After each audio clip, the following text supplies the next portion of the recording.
Hello everyone, good morning and hope you will be fine. मैं Sunil sir आप सभी का खैर मकदम करता हूं, स्वागत करता हूं। Welcome to all of you. और आशा करता हूं आप सभी लोग कुशल होंगे और अच्छे होंगे। जैसा कि मैंने कहा, ये एक करंट अफेयर्स की क्लास है और आज की क्लास हमने टॉपिक लिया है जो आपके कल के डिमांड थे उस पे। तो ये डिमांडेबल टॉपिक है और ये मैं करवा चुका था एक बार, लेकिन आपके लिए फिर से लेकर आए हैं। और हाँ, आज हम बात करने जा रहे हैं importance of date in competition world, यानी प्रतियोगिता के संदर्भ में देखें तो बहुत सारे ऐसे तारीख हैं जो कहने के लिए तो वो एक डिजिट है, एक तारीख है, लेकिन उसके बहाने बहुत सारी चीज़ों को याद किया जाता है, रिकॉल किया जाता है। और देखिए उसके बहाने क्या क्या चीज़ आप पढ़ने जा रहे हैं। तो आज हम 9 जून से लेकर आगे की ओर बढ़ेंगे। 2022 के संदर्भ में 9 जून से लेकर कोशिश करेंगे कि 20, 25 या 30 जून तक पूरी हो जाए बात। तो चलिए शुरुआत करते हैं। इस पीडीएफ में तो मैंने वैसे भी आपको बताया था कि 1 से लेकर 8 जून तक मैंने आपको पढ़ा दिया था। अगर हम इन शॉर्टली इसको रिकॉल करें तो आप देखिए 1 जून को क्या पढ़ाया था। यहां हम डिटेल नहीं जाएंगे 1 से 8 के लिए, 9 से हम डिटेल शुरू करेंगे। तो 1 जून के लिए मैंने कहा था साउथ वेस्ट मानसून का जनरली एंट्री होता है भारत में, पर इससे लेट भी हो सकता है, अर्लियर भी हो सकता है। तो मैंने कहा था कि आप इसे क्या कहेंगे, यानी अर्ली अराइवल, लेट अराइवल, यही कहेंगे। लेकिन 1 जून एक स्पेसिफिक है। तो इस बार जो है आप जानते हैं 29 ऑफ मई को ही एंट्री ले लिया मालाबार केरला में, 29 मई को ही। अब हमने कहा कि जैसे ही मानसून आता है तो भारत में एग्रीकल्चर ईयर की शुरुआत हो जाती है। तो याद रखिएगा 1 जून से इंडिया में एग्रीकल्चर ईयर की शुरुआत होती है, ये ध्यान में रखना है। तीसरी बात हमने कहा कि 1 जून 1993 को ही वो बात हुई थी जब राष्ट्रपति ने असाइन किया था कौन सा, 74वां संविधान संशोधन के तहत अनुसूची 12 को, और जो संबंध रखता है म्युनिसिपल कॉर्पोरेशन से, जिसे संवैधानिकता प्रदान की गई थी। ये बात मैंने कही थी। इसके बाद भी मैंने एक बात और कही थी कि 1979 से शुरुआत हमने की थी वर्ल्ड मिल्क डे, विश्व दूध या दुग्ध दिवस। अर्थात आप समझ सकते हैं इसे सरस भी कहा जाता है। पर याद रखने की चीज है कि हमने ये भी बताया था कि गणित कितना अच्छा विषय है कि पूरी दुनिया को, भारत को, सबको दूध पिला देता है, वो एवरेज निकाल देता है। तो भारत का एवरेज जो अद्यतन है वो कहता है 300, ठीक है, मिलीग्राम सबको दूध मिल जाता है, पर सबको मिलता है ये सामाजिक बात है, ठीक है, तो ध्यान में रखिएगा। अब अगले पॉइंट पर आइए। हमने 2 जून के लिए कहा था कि 2014 में तेलंगाना भारत का 29वां प्रांत बना था जो आंध्र प्रदेश से निकला था। ये ठीक है कि अब 29 से 28 ही राज्य रह गए, क्योंकि आपको ही मालूम है जम्मू कश्मीर स्टेट को फाइनली डिवाइड करके 2 पार्ट करके 2 यूनियन टेरिटरी का दर्जा उसे दे दिया गया। इस तरह से एक राज्य में कमी आ गई। हाँ, जब हुआ ऐसा तो ऐसा लगा कि एक राज्य मतलब यूनियन टेरिटरी बढ़ गया, 8 से 9 हो गया। लेकिन आपको भी मालूम है फिर जनवरी में जो आया तो दादर नागर हवेली और दमन दीव को 1 कर दिया गया, तो फिर से यूनियन टेरिटरी 8 पे ही रह गया। तो 28 और 8, 36 के आंकड़े भारत में यूनियन टेरिटरी और स्टेट के एज इट इज रह गए जो पहले भी थे। चलिए अब है 3 जून। 3 जून हम आपको बताया था कि 1947 के दौरान जो हमारा संविधान लिखा जा रहा था, 3 जून 1947 को भारतीय संविधान सभा की आखिरी बैठक सम्मिलित रूप से जो हुई उसके संदर्भ में मैंने बात की थी। क्या कहा था हमने कि combined constitution assembly last sitting that was the date 3 of June 1947 after it splitted between Pakistan and India. India में 324 सदस्य रहे और पाकिस्तान में 65 मेंबर्स गए, तो 389 का आंकड़े आपके पास क्लियर हो जाएंगे।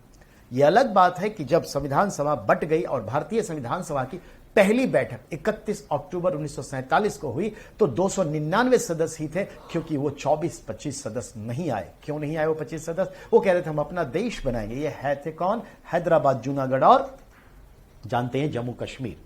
तो ये बात मैंने आपको बताई थी। ये अलग बात है कि वर्ल्ड साइकिल डे होता है, लेकिन हम वर्ल्ड साइकिल डे के बहाने क्या बात किए थे? टूर डे फ्रांस की बात हमने की थी। और देखिए इस बार के एसएससी में टूर डे फ्रांस किसने जीता ये पूछा था, लेकिन वो पूछा था क्या 2020 का, क्योंकि इधर तो हुआ ही नहीं था 21 में, तो ये चीजें 22 में होगा। 4 जून की हमने बात की थी, आपको याद करिए। हमने 4 जून के लिए कहा था कि ये पूरे विश्व में मनाया जाता है उन बच्चों के सपोर्ट में जिनको सेक्सुअल अब्यूज किया गया है, उनके सपोर्ट के लिए, अवेयरनेस के लिए डे मनाया जाता है, जिसको कहते हैं international day of innocent children victim of physically, mentally and emotionally abused. हमने ये भी कहा था कि 4 जून को भारत में शुरू हो रहा है 2022 का खेलो इंडिया, और परसों देखिए समाप्त भी हो गया। तो याद रखना है 4 जून को खेलो इंडिया की शुरुआत हुई थी। आपको भी मालूम है कहां हुआ था? इस बार हरियाणा ऑर्गेनाइज किया था। ठीक है, तो हरियाणा ने ऑर्गेनाइज किया, पंचकुला में हुआ। हालांकि कई स्टेडियम में खेल हुए, लेकिन पंचकुला हिट रहा। तो ये ध्यान रखना है, सबसे ज्यादा इस बार का जीएसटी यानी गोल्ड, सिल्वर जो है और ब्रॉन्ज, तो जीएसबी के संदर्भ में देखें तो सबसे ज्यादा अवार्ड हरियाणा लेकर आया है, देन महाराष्ट्र है। तो उस सारी बातें हम करेंगे डे बाय डे। 5 जून की बात करें तो हम और आप सब जानते हैं कि 1972 में एक डिसीजन हुआ और 74 में अमेरिका ने मनाना शुरू किया और 75 में लगभग सारे देश मनाने लगे। क्या? विश्व पर्यावरण दिवस, वर्ल्ड एनवायरमेंट डे 5 जून को मनाते हैं। 6 जून की बात हमने की थी, याद होगा आपको, 6 जून। और आप देखिए 6 जून 1984 को ऑपरेशन ब्लू स्टार हुआ था अमृतसर मंदिर में। मिस्टर रॉड्रिक्स जो थे हमारे उस टाइम के चीफ थे, जो इस ऑपरेशंस को हैंडल किया था इंदिरा गांधी के इशारे पर। और अमृतसर के मंदिर के अकाल तख्त हो या फिर कह लीजिए हरमिंदर साहिब, उन सब जगह पे जो लगभग 400-500 से ज्यादा खाड़कू सो कॉल्ड टेररिस्ट घुस गए थे, उन्हें निकालना था। और उसकी कहानी मैंने बहुत बयान करके आपको बताई थी। मैं सिर्फ आपको रिकॉल करवा रहा हूं कि यही वजह रही कि इंदिरा गांधी की कुछ कट्टरपंथियों ने जान भी ले ली। 7 जून के लिए मैंने ज्यादा कुछ नहीं कहा था। मैंने कहा था कि फूड एंड एग्रीकल्चर ऑर्गेनाइजेशन जो 1943 में स्टैब्लिश्ड हुआ था और रोम में जिसका हेडक्वार्टर है, उसने क्या मनाना शुरू किया था? World food safety day. बिल्कुल, फूड की अगर सेफ्टी नहीं है तो आप भी जानते हैं अन्न ही ब्रह्म है। जैसा हम खाते हैं, पीते हैं, पहनते हैं, और वैसे ही हमारी सोच बनेगी। तो अन्न ही ब्रह्म है। बहुत बड़ी बात कही गई है। कहां कही गई है? ये अथर्ववेद में कही गई है। 8 जून की बात हम करें तो वर्ल्ड ब्रेन ट्यूमर डे है। बिल्कुल याद रखिएगा, ट्यूमर्स कहीं भी निकल आ सकते हैं, हॉर्निया भी कहीं भी निकल आ सकता है, लेकिन जो ट्यूमर का संदर्भ है, मैं आपको यह बताना चाहता हूं कि वर्ल्ड ब्रेन ट्यूमर डे क्यों मनाया जा रहा है? क्योंकि ब्रेन ट्यूमर आजकल बहुत बढ़ रहा है, क्योंकि हम यंत्रों से घिरे मानव की श्रेणी में अब आ चुके हैं। ठीक है ना? तो इसलिए ये चीजें ज्यादा होंगी। और 8 जून को ही होता है वर्ल्ड ओशियन डे, यानी विश्व समुद्र दिवस के संदर्भ में। अब सवाल है आज का, जो आज हम आपको पढ़ाने जा रहे हैं उसके संदर्भ में बात करते हैं। ठीक है, तो आज के संदर्भ में हम 9 जून से लेकर के आगे की बात करेंगे। तो सबसे पहले 9 जून की बात करते हैं। देखिए 9 जून में क्या निकल के आया? 9 जून 1900 बिरसा मुंडा की पुण्यतिथि। अब इसी बहाने हम बिरसा मुंडा पे 10 सवाल उठा लेंगे, ज्यादा नहीं, सिर्फ 10 सवाल। जरा देखिए, ये बहाने, मैंने पहले कहा ये डिजिट नहीं, बहाने है। बहाने कैसे? जैसे जब आपसे मैं पूछता हूं कि बताइए आपके जीवन में आपकी मां का क्या महत्व है, मैंने एक शब्द कहा, मां पे आप बोलिए। जैसे शून्य पे विवेकानंद ने बोलना शुरू किया था, तो हमने कहा मां। आप समझ सकते हैं, आप 20 साल हो, 25 साल हो, 30 साल हो, 55 साल हो, किसी भी साल के हो, जब मां शब्द आपके सामने में आएगा तो पूरे के पूरे इतिहास खुल जाएगा और डिस्प्ले होगा 1 by 1। तो ये मां है, एक शब्द है, एक डिजिट जैसी स्थिति है, लेकिन कहानी उसके पीछे कितनी है। ठीक वैसे ही हम कंपटीशन वर्ल्ड में इन तारीखों का महत्व ऐसे ही देखते हैं कि देखने के लिए एक तारीख है, लेकिन उसके पीछे की दुनिया बहुत निराली है, बहुत कॉम्पिटेटिव है। तो देखिए आज 9 जून की बात कर रहा हूं मैं। 9 जून 1900 को बिरसा मुंडा जेल में डेथ हो गई। ठीक है, सेंटेंस टू जेल मिला था, ठीक है, लेकिन जरा इस बहाने जरा सोचिए, 1900 में डेथ किए कौन सी उम्र में? सवाल उठाना। तो देखिए उनका जन्म पहले देखें, तो जन्म उनका उसी साल है जिस साल हम देखते हैं वल्लभ भाई पटेल का जन्म होता है 1875, जिस साल बॉम्बे स्टॉक एक्सचेंज की स्थापना हो जाती है, जिस साल आप भी जानते हैं अलीगढ़ में अलीगढ़ मूवमेंट की शुरुआत होती है और अलीगढ़ एंग्लो ओरिएंटल स्कूल की स्थापना होती है। सवाल देख रहे हैं, उसी साल जिस साल अमेरिका के न्यूयॉर्क में स्थापित हुआ थियोसॉफिकल सोसाइटी। तो आप थियोसॉफिकल सोसाइटी को जोड़िए, बॉम्बे स्टॉक एक्सचेंज को जोड़िए, अलीगढ़ एंग्लो ओरिएंटल स्कूल को जोड़िए, उसके बाद आपको क्या जोड़ना है? वल्लभ भाई पटेल का जन्म, और फिर जोड़िए बिरसा मुंडा का जन्म। तो देखा आपने कितनी सारी चीजें आपने उठा ली, तो आप लिंक करिए, याद हो जाएगा। तो याद रखना है बिरसा मुंडा का जन्म 15 नवंबर 1875 को हुआ था। एक पॉइंट। अब उन्होंने जो आंदोलन चलाए इसको कहते हैं क्या? उल गुलान, यानी महान हलचल। बिरसा मुंडा के ऊपर उनके गुरु के भी नाम आते हैं कि उनके आध्यात्मिक गुरु कौन थे, और वाकई में नॉट ओनली द स्पिरिचुअल, एवं वहां वो आयुर्वेदिक चिकित्सा भी सीखे थे, इसलिए वो उनके शिक्षक भी थे। तो उनका नाम क्या था? आनंद पाड़ा, जिसको कि बहुत सारी किताबें लिखते हैं पांडे। तो आनंद पांडे लिख दे या आनंद पाड़ा, कोई बात नहीं, चलेगा। ये टाइटल आपको छत्तीसगढ़ में, झारखंड में, ओडिशा में मिलेगा। हमारे आदिवासियों का ये टाइटल होता है। तो आनंद पाड़ा, पॉइंट क्लियर। अब आइए हम देखें तो महान हलचल उलगुलान की शुरुआत उन्होंने की, और कुल मिलाकर के हम देखते हैं कि उन्हें जो है बहुत ही कम उम्र में, मेरे ख्याल से 1888 में इन सेंटेंस टू जेल हो गया, और फिर 1900 में देखते नहीं रहे। उनके बहुत सारी कहानियां हैं। अब जरा करवट लीजिए, उसी से एसोसिएट करिए, याद करिए। आप 4-5 साल से कंपटीशन वर्ल्ड में याद कर रहे हैं। क्या याद आप ये कर रहे हैं कि भारत में रेलवे का पहला प्राइवेट स्टेशन, रेलवे स्टेशन, यानी India's first private railway station, तो आप कहते हैं हबीबगंज, भोपाल, मध्य प्रदेश। रिलायंस इंडस्ट्री की जो कंपनी है उसको डेवलप की है, तो प्राइवेट। लेकिन अब जरा सोचिए, यह हबीबगंज का नाम बदल दिया गया। कब? तो 15 नवंबर 2021 को मिस्टर मोदी वहीं थे, और उन्होंने उसका विधिवत इनॉग्रेट करते हुए उसका नाम भी बदला, और नाम किसके ऊपर रखा गया? रानी दुर्गावती के नाम पर, जो गोंड रानी थी, जो अकबर से लड़ी थी। अकबर 2 महिलाओं से लड़ा था, एक गोंड रानी से धोखे से ही मारा गया, दूसरा चांद बीवी, अहमदनगर की रानी, उसको भी धोखे से मारी। तो बहुत सारी चीजें हैं। तो कहने का मतलब है कि 15 नवंबर को हबीबगंज का नाम बदल के रानी दुर्गावती रेलवे स्टेशन रख दिया गया। ये तो एक बात आपको समझ में आई, लेकिन उसका जो स्टेटस है India's first private railway station, वो बना रहा। लेकिन उसी दिन उन्होंने क्या घोषणा की मिस्टर मोदी ने, कि अब से इसी वर्ष से क्या मनाया जाएगा? आदिवासी गौरव दिवस। यानी बिरसा मुंडा का जन्म आदिवासी गौरव दिवस के रूप में 2021 से मनाना शुरू हुआ। यह आपके लिए अब सवाल बन गया। स्टैटिक को, अभी तो ये करंट अफेयर्स है, 1 साल गुजरने के बाद ये स्टैटिक जीके बन जाएगा, तो ध्यान में रखने की चीज है। अब वही उनका जन्मदिन को लेकर के झारखंड ने कहा कि मैं अपने स्टेट का बर्थडे उन्हीं के समय में सेपरेट करूंगा। तो इसलिए 15 नवंबर 2000 को झारखंड का एक राज्य के रूप में जन्म होता है, जो बिहार से निकलता है। तो चीजें हैं, लिंक करना है। तो देखिए, एक छोटी सी जानकारी हमने उठाई, और उसके बारे में कितनी सारी बातें हमने की। और अगर इस 9 जून को हम 2022 में डाल दें, जो अभी अभी चंद रोज गुजरे हैं, तो क्या आपके सामने में आएगा क्वेश्चन? आप हम सब जानते हैं, जो किसी भी, जो हमारे इलेक्शन कमीशन ऑफ इंडिया है, जिसको कि राष्ट्रपति, उपराष्ट्रपति, लोकसभा, राज्यसभा, विधानसभा, विधान परिषद, संविधान में इन 6 के चुनाव से संबंधित पूरी की पूरी व्यवस्था का authority election commission of India को बनाया है। तो उस संदर्भ में देखें तो इलेक्शन कोई भी हो, उस इलेक्शन, जैसे मान लीजिए राष्ट्रपति का इलेक्शन, तो राष्ट्रपति के इलेक्शन के संदर्भ में इलेक्शन कमीशन ऑफ इंडिया राष्ट्रपति को सलाह देंगे कि कब होना चाहिए, कैसे होना चाहिए वगैरह। तो सलाह देंगे, इन सलाह के बाद राष्ट्रपति उन्हें आदेश देंगे कि ठीक है, तो उसके बाद घोषणा होगी। तो याद रखिएगा, 9 जून 2022 को इलेक्शन कमीशन ऑफ इंडिया ने राष्ट्रपति के चुनाव की घोषणा की। हमने क्या कहा? डिक्लेरेशन किया, घोषणा किया कि राष्ट्रपति चुनाव होगा। अब इसके नोटिफिकेशन आज बेटा 15 जून है, और आज ही इलेक्शन कमीशन ऑफ इंडिया 15 जून को इसका नोटिफिकेशन यानी विधिवत अधिसूचना जारी करेगा। यह सेकंड स्टेज होगा। फिर क्या हो जाएगा? अन्य चीजें होंगी। तो यह ध्यान में रखने की चीज है। और आज से नामांकन शुरू है, तो याद रखिएगा, जो घोषणा है उसको अधिसूचना के तौर पर आप देखते हैं, तो ध्यान में रखना है कि आज 9 जून के हिसाब से अधिसूचना जारी हो गई।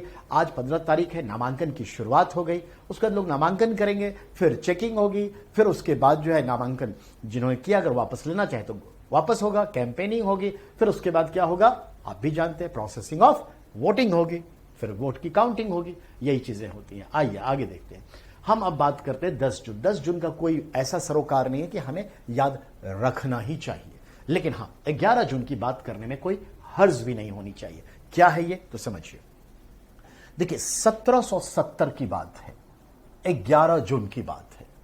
हम आप सब जानते हैं, एक थे मिस्टर जेम्स कुक, और वो विश्व के भ्रमण पर निकले थे नाव से, और इस भ्रमण के दौरान वो पहुंच गए ऑस्ट्रेलिया के कोस्टल एरिया यानी नॉर्थ ईस्टर्न पार्ट पे, जहां पर उनके जहाज भटक के टकरा गए एक ऐसे द्वीप से जिससे खोज हुई ग्रेट बैरियर रिफ का।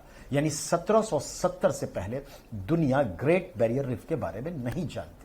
लगभग ये 2350 किलोमीटर की लंबाई में उत्तर से दक्षिण की ओर और लगभग कहीं कहीं 50 किलोमीटर कहीं कहीं 200 किलोमीटर की चौड़ाई में फैला ये कोरल रिफ है, पॉलिप से बना हुआ है। ये world largest, longest, widest coral reef है जो ऑस्ट्रेलिया के नॉर्दर्न ईस्टर्न पार्ट पे है। यह ऑस्ट्रेलिया के इन कोस्ट की रक्षा भी करता है सुनामी से। यह कोरल रिफ कई तरह के जीव जंतुओं, एक्वेटिक लाइफ का घर होता है। यह टूरिस्ट अट्रैक्शन का पॉइंट भी है और यही कोरल रिफ समय के साथ लाखों वर्षों में या हजारों वर्षों में आइलैंड का रूप ले लेगा, जैसे मालदीव, जैसे लक्षद्वीप। समझ में आई हमारी बात? तो कोरल रिफ के संदर्भ में देखिए, एक बहाना निकाले और बहाने से यह तो पता चला कि जेम्स कुक ने न्यूजीलैंड की खोज की, ठीक है, यह याद हो गया। दूसरी चीज है, तस्मान ने ऑस्ट्रेलिया की खोज की, तस्मानिया की बात याद हो गई। जेम्स कुक के नाम पे कुक चैनल है न्यूजीलैंड में, यह बात हो गई। जेम्स कुक ने ही ग्रेट बैरियर रिफ की, यह नई बात आपके सामने में आ गई। और ग्रेट बैरियर रिफ दुनिया का सबसे बड़ा कोरल रिफ है, यह बात आ गई। यह यूनेस्को में लिस्टेड है, यह बात आ गई। तो ऐसे ढेर सारी बातें आ गई। और अक्सर ज्योग्राफी में सवाल आता है कि where is located coral reef, what is its importance. तो यह बात है, समझ में आई बात? चलिए, तो जेम्स कुक की बात हुई। अब अगले पॉइंट पे आइए। आपसे पूछ देता है कि चार्ल्स डार्विन ने मेगाप्लस द्वीप पे गए, उनके जहाज का क्या नाम था? तो आप कहते हैं बीगल्स। आप कहते हैं ईस्ट इंडिया कंपनी भारत आई, सबसे पहले भारत में जो आई तो वो जहाज का क्या नाम था? तो आप क्या कहते हैं? हेक्टर। ऐसे ढेर सारे नाम आपके सामने आते हैं इस तरह के जहाजों के। ठीक वैसे ही अगर हम देखें तो अभी देखिए एक जहाज का नाम आया था, एसएससी 2022 में पूछा था 21 अप्रैल को सेकंड शिफ्ट में। मालूम है, प्लास्टिक को लेकर के अवेयरनेस के पॉइंट ऑफ व्यू से एक व्यक्ति विशेष ने अपना एक शिप यानी कि शेल शिप, पाल वाली नौका बनाया है जो 100% प्लास्टिक से बना है और इससे वो दुनिया का चक्कर लगाया है अवेयर करने के लिए कि प्लास्टिक बहुत खतरनाक है। बताइए ना उस जहाज का क्या नाम था? यही तो एसएससी ने पूछा। तो आप क्या कहते हैं? उसका नाम बताएंगे तो उसका नाम भी अजीब सा है, फिनोफोलिस करके नाम है। ठीक वैसे ही आपको यह याद रखना है कि जेम्स कुक जिस जहाज से यात्रा कर रहे थे उनके जहाज का क्या नाम है? तो इनके नाम का इंडिवर था। देखिए, जो आज एक जीप या कार का नाम है इंडिवर, तो इंडिवर था। चलिए अब अगले पॉइंट पर आते हैं। अब देखिए, इसी 11 जून को 1897 में हमारे नेशनल हीरो राम प्रसाद बिस्मिल का जन्म होता है। वह सिर्फ एक क्रांतिकारी गर्मपंथी ही नहीं थे, बल्कि वो एक बहुत अच्छे लेखक भी थे। 10 से ज्यादा उन्होंने पुस्तकें लिखी। आज के उत्तर प्रदेश के शाहजहां में वो पैदा हुए और अपनी पुस्तक लिख के जो कमाई की उसे उन्होंने हथियार खरीदे भारत माता की रक्षा के लिए। उसमें उन्होंने अपना एक रिवॉल्वर भी खरीदा और किताबें लिखी। समय के साथ आप भी जानते हैं उन्होंने कई कलाम गाए और हम आप सब याद करते रहते हैं, सरफरोशी की तमन्ना आज हमारे दिल में, नहीं? और कुछ ऐसा ही है कि देखता हूं जोर कितना बाजुए कातिल में, ऐसा ही कुछ है। तो ध्यान में रखने की चीज है बेटा, राम प्रसाद बिस्मिल का जन्म है ये। और जब वो लेखनी करते थे तो राम के नाम से या फिर अज्ञात के नाम से, यानी कि इनका ये पेन नेम था।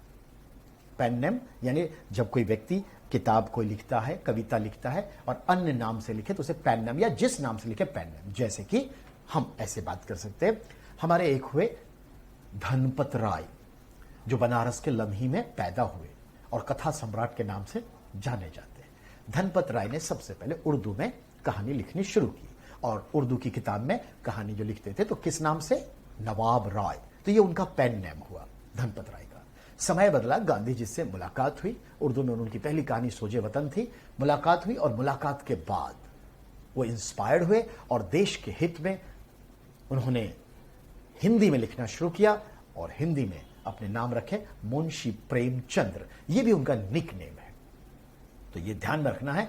ऐसे निकनेम इनका क्या होता था, राम और अज्ञात। तो राम प्रसाद बिस्मिल काकोरी ट्रेन डकैती, कहते ना तुम रूप का राजा मैं चोरों, दैट्स कॉल्ड द रूप का राजा चोरों की रानी डैश डैश डैश, जो भी होता है। ऐसे ही बेटा आपने पिक्चर देखी होगी अनिल कपूर की, ऐसे ही समझिए कि भारत में सहारनपुर से एक ट्रेन लखनऊ बाउंड की ट्रेन थी, जा रही थी और उसमें सरकार का रेवेन्यू जा रहा था जो वीकली जाता था।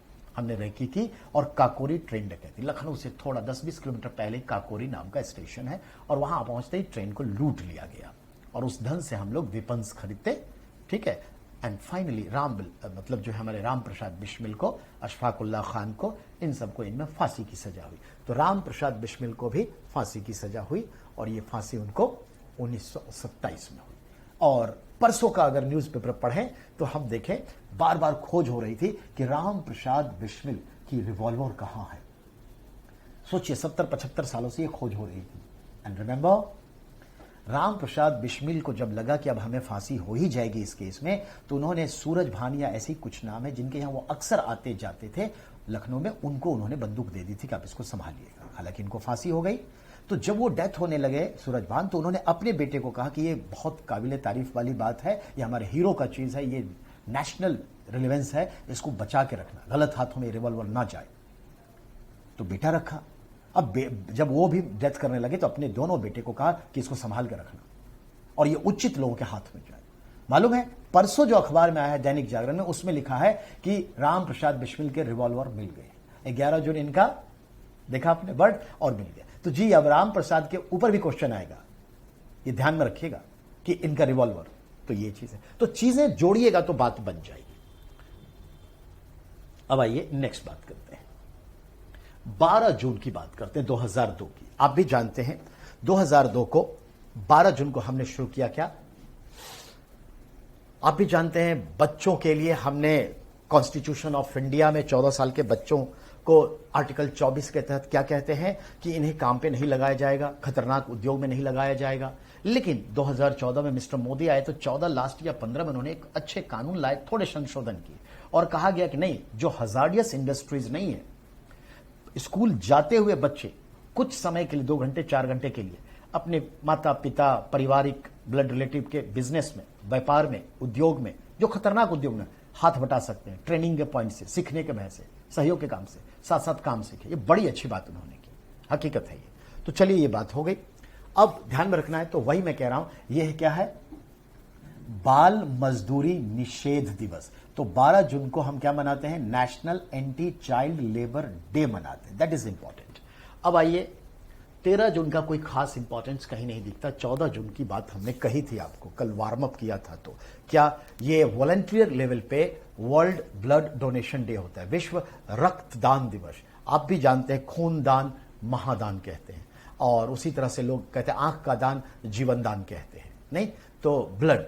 आप भी जानते हैं कि 300 यूनिट, अगर आप स्वस्थ हैं, ठीक ठाक हैं, एवरेज मनुष्य हैं, तो आप मैक्सिमम जो है कितना 300 मिलीग्राम खून एक बार में दान दे सकते हैं। अगर बहुत इंपॉर्टेंस है तो आप दे सकते हैं और ज्यादा, लेकिन 300 ही। फिर उसके बाद कम से कम हम आपको 3 मंथ के बाद फिर डोनेट कर सकते हैं। एक पर एक लोग हैं जो कई बार डोनेट कर रहे हैं, लगातार डोनेट कर रहे हैं, तो मायने रखता है ये। अब ध्यान रखिए, इसी 14 जून के लिए एक और बात होती है जो कॉमन बात है, कभी कभार इस तरह की बात पूछता है कि फेसबुक कब आया, WW इंटरनेट सर्विस कब आया।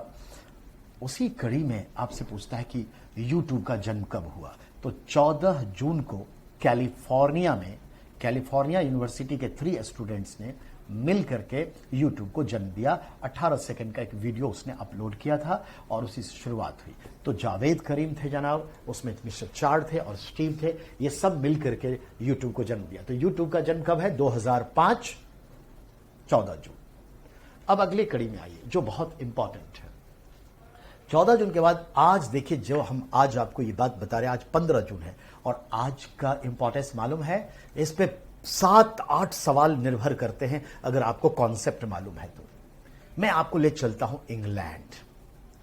इंग्लैंड में सिविल वॉर का हालात, समय 1215, लगभग 800 प्लस साल।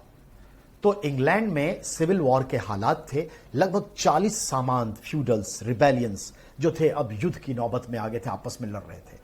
ऐसे सूरत हाल में वो कुछ राइट्स मांग रहे थे जो एक तरह से फंडामेंटल राइट्स था, राइट ऑफ पीपल ही था। ऐसे हालात में जो किंग जॉन थे उनको झुकना पड़ा और वो अपने आप को कानून से ऊपर मान रहे थे। तो किंग जॉन ने एक पत्र पे हस्ताक्षर किए, चार्टर पे, जिसका नाम होता है मैग्ना कार्टा। तो याद रखिएगा 15 जून 1215 इंग्लैंड में किंग जॉन ने मैग्ना कार्टा पे हस्ताक्षर किए और इस तरह से 40 रिबेलियन जो सर्फ थे उनके लिए काम किए। अब उन 40 रिबेलियन जो सर्फ थे उनको देखें तो वो जहां जहां के थे वहां वहां कुछ फंडामेंटल राइट्स डेवलप हो गए, बिल ऑफ राइट्स डेवलप हो गए। अब उन्हें फंडामेंटल राइट्स मिल गए, मूल अधिकार मिल गए, यानी कि अब राजा ने ये एग्रीड कर लिया कि even the king is not above the law, यानी कानून से ऊपर कोई नहीं है। तो इसी को कहते हैं मैग्ना कार्टा, जिसका अर्थ होता है महान अधिकार पत्र। तो देखिए मैग्ना कार्टा कब की बात है, आज ही साइन हुई थी और यकीन मानिए 1215 से 800 वर्ष आगे आइए तो हो जाएगा 2015। जी जनाब, यूपीएससी का और अदर एग्जाम का पूछा हुआ सवाल था कि मैग्ना कार्टा के कितने साल हो गए, दैट इज द पॉइंट। अब आइए मैग्ना कार्टा पे एंजॉय करिए जो मैं बताने जा रहा हूं। मैग्ना कार्टा एक ऐसा शब्द बन गया कि जिसको कहीं भी इस्तेमाल कर लीजिए। तो मैग्ना कार्टा मतलब महान अधिकार। तो जब भी किसी समुदाय को, किसी क्षेत्र को, किसी रीजन को, किसी देश को, किसी व्यवस्था को, किसी संदर्भ में बड़ा अधिकार दिखता है तो उसे कह देते हैं इट इज मैग्ना कार्टा। तो ये सिंबलाइज हो गया है शब्द। अब इसको 4 अलग सवाल पर उठा के चलिए। पहला, आपसे पूछता है भारतीय शिक्षा का मैग्ना कार्टा किसे कहा गया है, यानी Magna carta of India's education. तो आप याद करिए लॉर्ड डलहौजी जो गवर्नर जनरल ऑफ इंडिया था 1848 से 56 तक रहा और उसके समय में एजुकेशन के ऊपर एक कमिटी सेटअप हुई। 1852 में सेटअप हुई, 54 में उसने रिपोर्ट दिया जिसका नाम क्या था, चार्ल्स वुड्स कमिटी।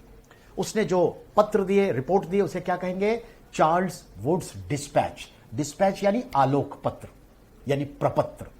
सवाल है चार्ल्स वुड्स का कोई और नाम था? हां, लॉर्ड हैलिफैक्स। तो चार्ल्स वुड्स डिस्पैच 1854 में आया, जिसमें primary education, secondary education, higher education, प्राथमिक शिक्षा, दूसरा माध्यमिक शिक्षा और तीसरा उच्चतर शिक्षा की बात की गई। और उसी के आधार पर 1855 में भारत में उस टाइम में जितने भी डिस्ट्रिक्ट थे, डिस्ट्रिक्ट एजुकेशन ऑफिस एस्टैब्लिश्ड हुआ और ऑफिसर को नाम वही डीईओ, डिस्ट्रिक्ट एजुकेशन ऑफिसर नाम पड़ा। और 1857 में 3 यूनिवर्सिटी की स्थापना हुई एक ही वर्ष में, पर क्रम है पहला क्या, कोलकाता विश्वविद्यालय, बंबई विश्वविद्यालय, मद्रास विश्वविद्यालय। लंदन के पैटर्न पे यहां 3 विश्वविद्यालय की शुरुआत हुई। तो इस तरह से अगर हम देखें तो देखते हैं इसे क्यों कहा गया भारतीय शिक्षा का मैग्ना कार्टा। रीजन आपके सामने में है, it was a great right for education in India. तो this is the way to understand. Point clear. अब आइए इसी मैग्ना कार्टा को उठा के आगे पटकते हैं। देखिए यहां भी एक सवाल बनाते हैं। तो अब अगला मैग्ना कार्टा का क्या संदर्भ होगा। हम ये 1854 से पहले जाते हैं और समझिए मुगल बादशाह, प्रवर्ती मुगल बादशाह फर्रुखशियर का शासन का समय है। फर्रुखशियर को घृणित कायर कहते हैं क्योंकि वो कहता है कि मोतमीद खां के हस्ताक्षर हमारे हस्ताक्षर समझे जाए। कमाल है, यानी एतमादुल्ला के हस्ताक्षर, उसका पद एतमादुल्ला के हस्ताक्षर हमारे हस्ताक्षर।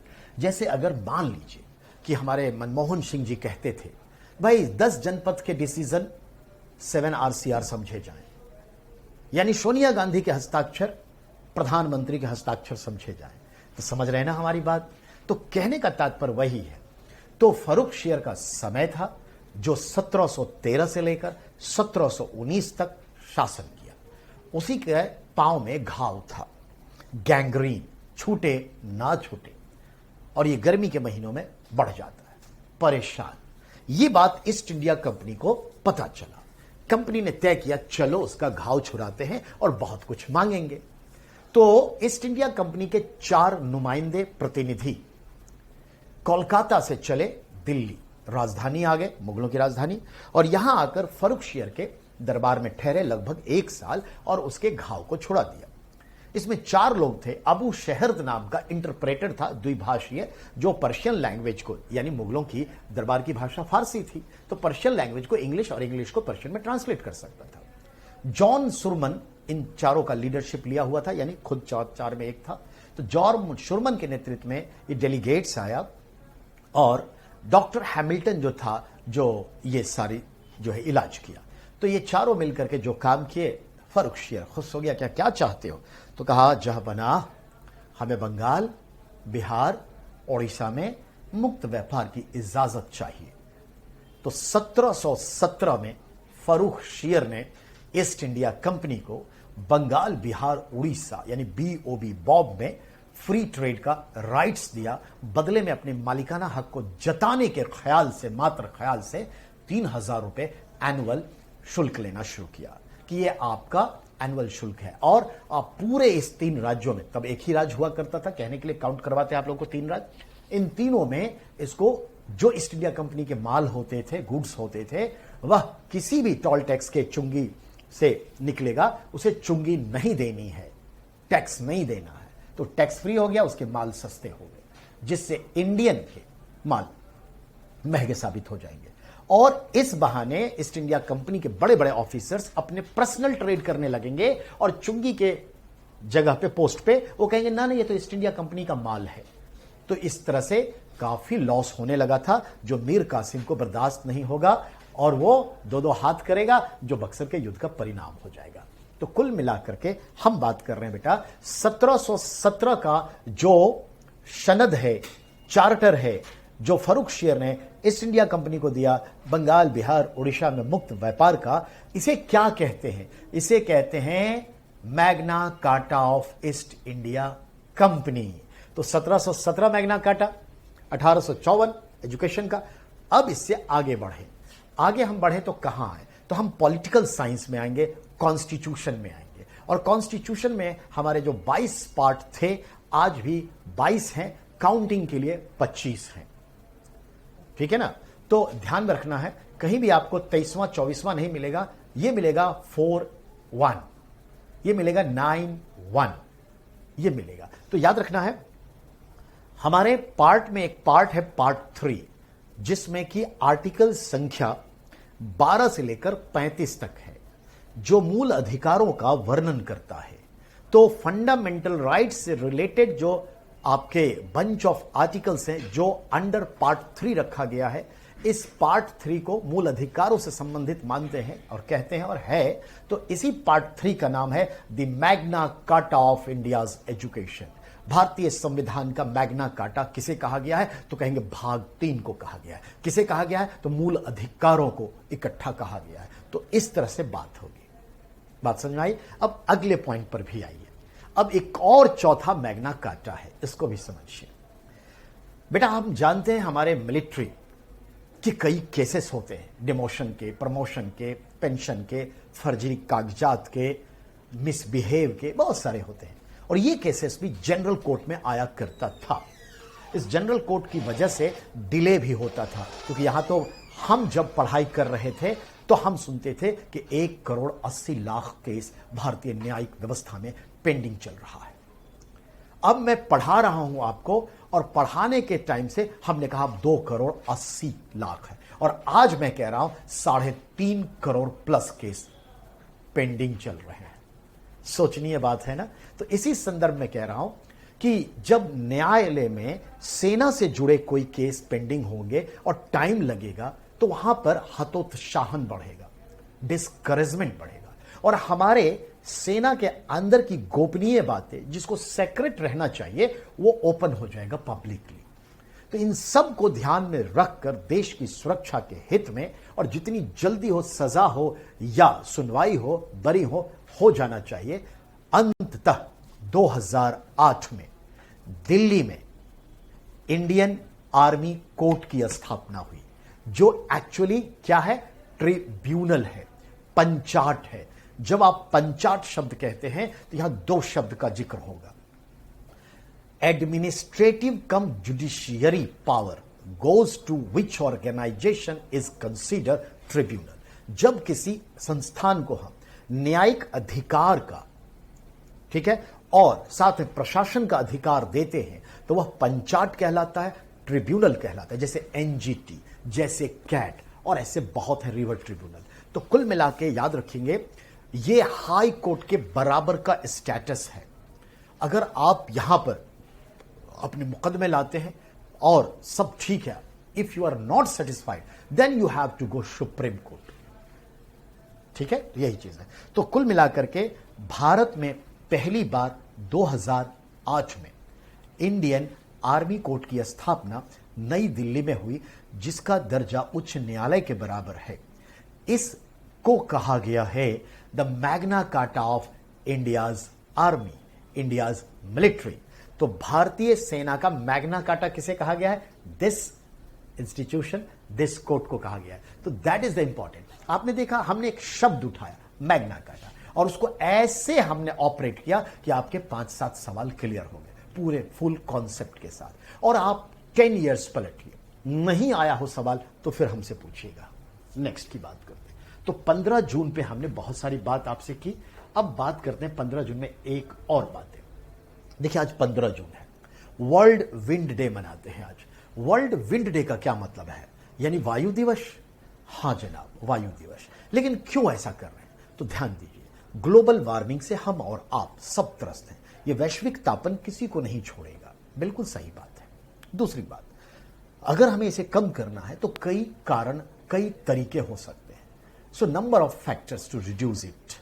उनमें से एक फैक्टर क्या है कि हम जिस तरीके से आज विद्युत का उत्पादन करते हैं, जो एक मेजर कॉज है ग्लोबल वार्मिंग का, अगर हम विद्युत उत्पादन के कुछ जो ट्रेडिशनल तरीके हैं, जो फॉसिल्स फ्यूल्स पे बेस्ड हैं, उसको हम चेंज करें और इसको हम नॉन कन्वेंशनल तरीके से, गैर पारंपरिक तरीके से, रिन्यूएबल एनर्जी के सोर्स से हम इस्तेमाल कर लें तो क्या बात है। तो इसी में सदियों से हम तो इस हवा का, यानी इस वायु की शक्ति का उपयोग कर रहे थे। पाल वाली नौकाएं बनाए नहीं, हम अनाज को आज भी सेक्रेट करते हैं। कैसे सेक्रेशन करते हैं? अनाज एक तरफ, भूसा एक तरफ। तो देखते हैं गांव घर में खास करके दलहन, गेहूं, जौ, जो पुराने जमाने में जब थ्रेशिंग होती थी, तो ऐसे पीट पीट के, डंडे से, रगेद के या बैलों के खूर से, और उसके बाद कैसे उसको अलग किया जाता था? Do you know? हवा चल रही है, और खासकर उन जगहों पे चले जाते थे किसान जहां हवा का रफ्तार अच्छा होता है या संकीर्ण से, और वहां पे छींटे में, पथिये में रख करके ऐसे उठाते थे। दाना हैवी है तो वहीं गिर जाएगा और भूसा उड़ के दूसरी तरफ चला जाएगा। बहुत पुरानी पद्धति। तो हवा का इस्तेमाल तो हमने हमेशा किया है। अब हम बिजली उत्पादन के लिए करते हैं, क्योंकि हवा के दबाव से टरबाइन चलाते हैं, और टरबाइन से जुड़ा होता है मोटर, और मोटर जब रन करेगा तो इलेक्ट्रीफाइड होगा, और उस इलेक्ट्रिक को स्टोर करेंगे, स्टोर के बाद ट्रांसफर करेंगे। यही है। तो याद रखना है, हम बड़े बड़े विंड फार्म बनाए हैं जिससे ग्लोबल वार्मिंग में कमी आती है। अर्थात समझ में आया, विंड एनर्जी को ध्यान में रख के हमने विंड डे मनाना शुरू किया। तो आज वर्ल्ड विंड डे, विश्व वायु दिवस भी है। क्यों मना रहे हैं? किसके अवेयरनेस के लिए? सोच क्या है? आप सब बात समझ गए। I would like to be say 2 things more. आपसे सवाल करता है कि विंड एनर्जी के लिए जो टरबाइन है, टरबाइन यानी फैन, जो पंखा है, उसकी गति क्या होनी चाहिए? तो मिनिमम गति होनी चाहिए 11 से 12 किलोमीटर पर आवर की स्पीड हवा होनी चाहिए जो वो घूमे। दूसरी, मैक्सिमम क्या होनी चाहिए? तो मैक्सिमम ऑप्टिमम माना गया है 30 से 35 किलोमीटर पर आवर की स्पीड हवा की होनी चाहिए, उससे ज्यादा नहीं, वरना क्या होगा? नहीं होगा, यानी ये टूट फूट जाएगा। ये चीजें, और जानते ही आज 3 तरह से खेती हो रही है। हम लोग जिसको टेरेस फार्मिंग कहते हैं, 3 स्टेज फार्मिंग कहते हैं। केरल में 3 स्टेज फार्मिंग होती है, जो नीचे की जमीन पे छोटे पौधे वाली चीजें लगाई जाती हैं, उसके बाद कॉफी वॉफी की चीजें लगाई जाती हैं, और सबसे ऊपर जाने वाला पौधा क्या होता है? सुपारी और नारियल। तो ये 3 लेयर की खेती तो केरला में होती है। जनाब सच पूछे, केरला, तमिलनाडु में अब 4थे लेयर की भी खेती शुरू हो गई। अगर आप जाएंगे नागरहोल की तरफ, कन्याकुमारी की तरफ, ठीक है, मीनाक्षी, मदुरई जाएंगे, रामनाथपुरम जाएंगे, तो आप देखिएगा बड़े बड़े विंड फार्म हैं जो नीचे ये सब चीज के बगान हैं, क्योंकि नारियल के पेड़ से लगभग 2 गुना 2.5 गुना ऊपर टरबाइन लगता है। तो यू कैन अंडरस्टैंड। अब रही बात कि ये विंड एनर्जी में दुनिया में नंबर 1 कंट्री कौन है? स्पेन है, नो डाउट। इंडिया में नंबर 1 स्टेट कौन सा है? गुजरात। सेकंड कौन सा है? तमिलनाडु। जी जनाब, गुजरात और तमिलनाडु विंड एनर्जी में लीड करने वाला स्टेट है। तो अब समझ में आई बात, हमने बात कहां से उठाई और कितनी सारी जानकारी जो सारे रिलेवेंट हैं उस पर हमने फोकस कर दिया। हमारे लिए यह तारीख कुछ और नहीं, सिर्फ और सिर्फ बहाना है। अब आइए,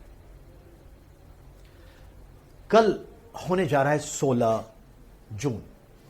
हमें याद आएंगे 5वें हमारे सिख गुरु अर्जन देव या अर्जुन देव कह लीजिए। बहुत जगह अर्जुन मल भी लिख देते हैं उनको, तो अर्जन देव या अर्जुन देव हम आप सब जानते हैं। उनकी हत्या कर दी गई, फांसी पे चढ़ा दिया गया उन्हें। कब? 16 जून 1606 को मुगल बादशाह जहांगीर ने। ऐसा क्या हो गया था हम आप सब जानते हैं। जहांगीर का एक बेटा था जिसका नाम था खुशरव। यह खुशरव मानबाई से पैदा हुआ था और मानबाई मान सिंह की बहन भगवान दास की बेटी और भारमल की पोती थी। और जहांगीर से शादी हुई थी और जहांगीर से उसे एक संतान पैदा हुआ जिसका नाम था खुशरव। खुशरव जो है पिता के चाल चलन से संतुष्ट नहीं था और उसने बगावत कर दी। यह बगावत एक बार किया, जहांगीर ने थ्रेटन करके छोड़ दिया। दूसरी बार भी बगावत की और इस बार उसे मामा मान सिंह का भी बैक सपोर्ट था और जनाब 5वें गुरु अर्जुन देव का भी सपोर्ट था। इससे क्या होता है, पहले तो हम ये देखते हैं कि खुशरव की आंखें निकाल दी जाती है गर्म सलाखें डाल करके भरे दरबार में। ऐसा पिता ने बेटे के साथ किया। तो यह याद रखिएगा।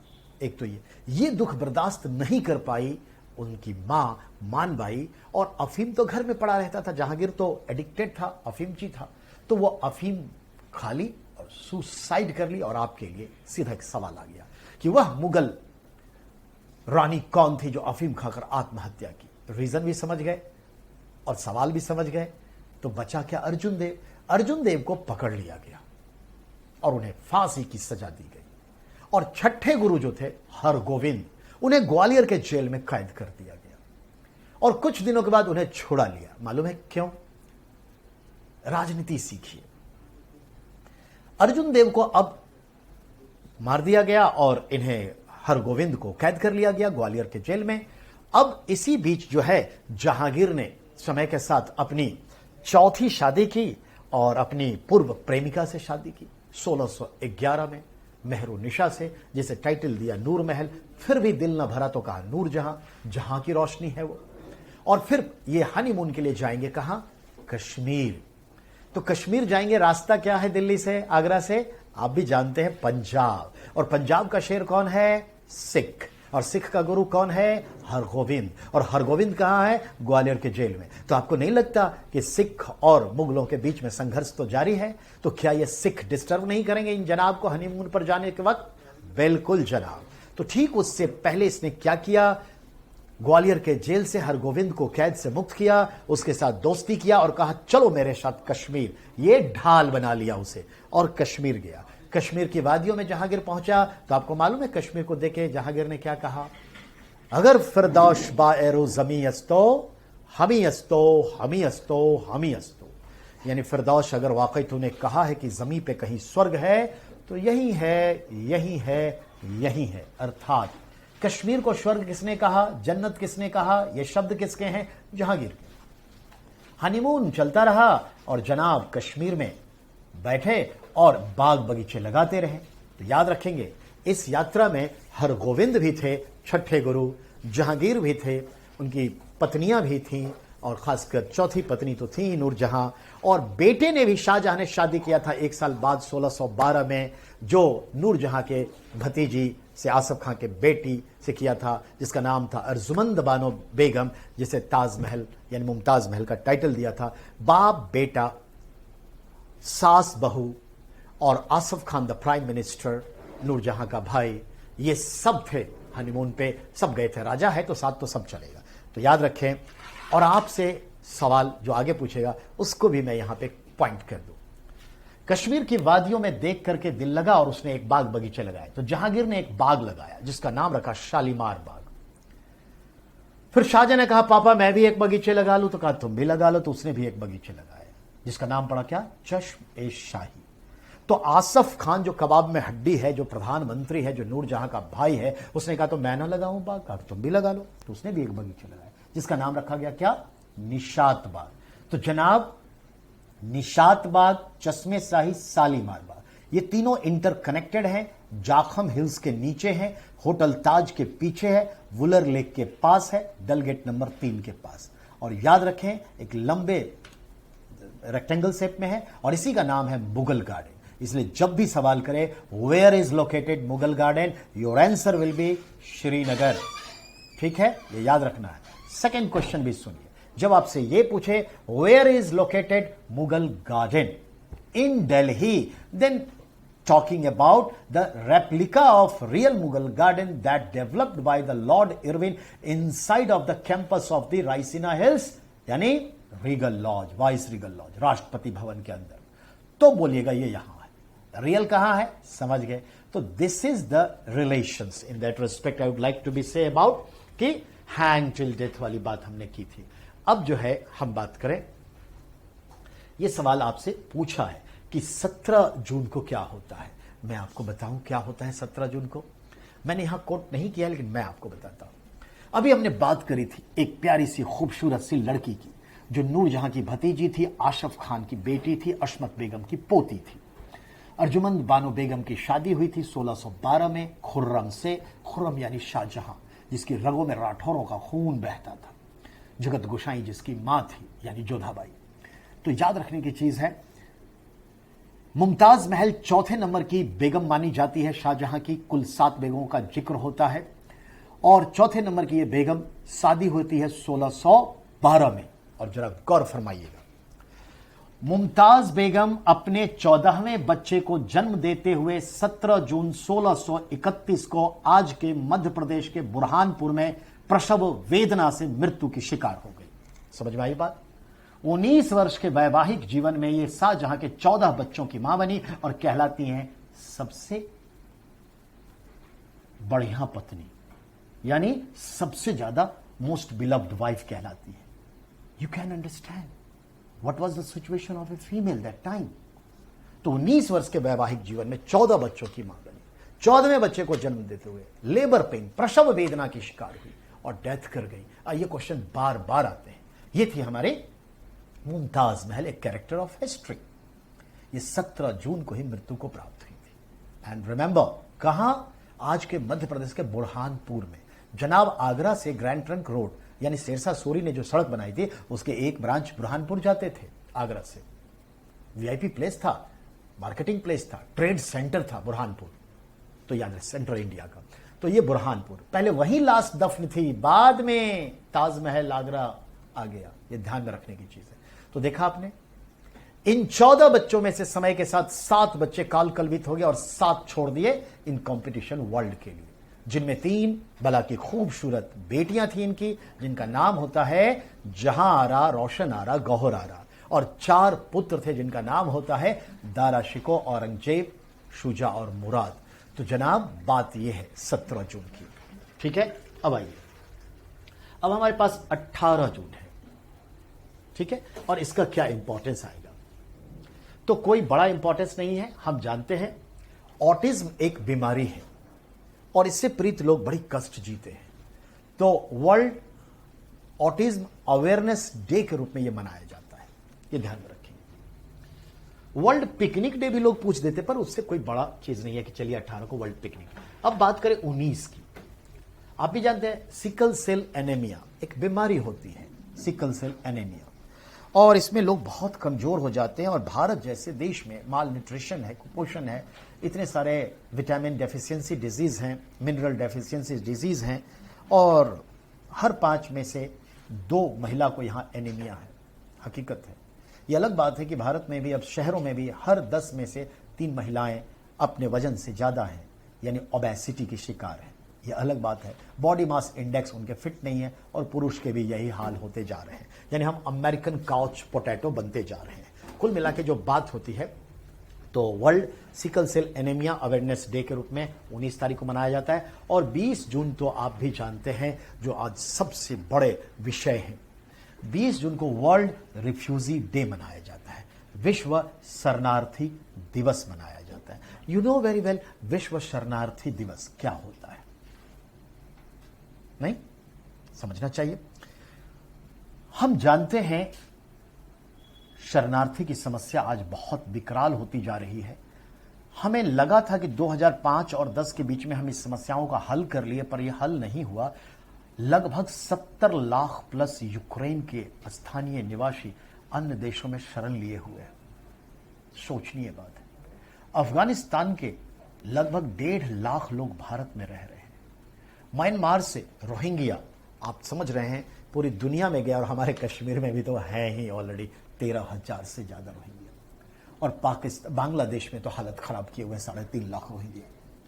चकमा शरणार्थी की समस्या एक अलग है। चकमा पहाड़ी बांग्लादेश से जहां रोमा जनजाति की पूछना ही क्या, वो इतने तकलीफ में है कि वर्ल्ड इसके लिए 50 साल से बात कर रहा है, लेकिन बात समझ में नहीं आ रही है। रोमा जनजाति, इसके लिए यूपीएससी भी सवाल करता है।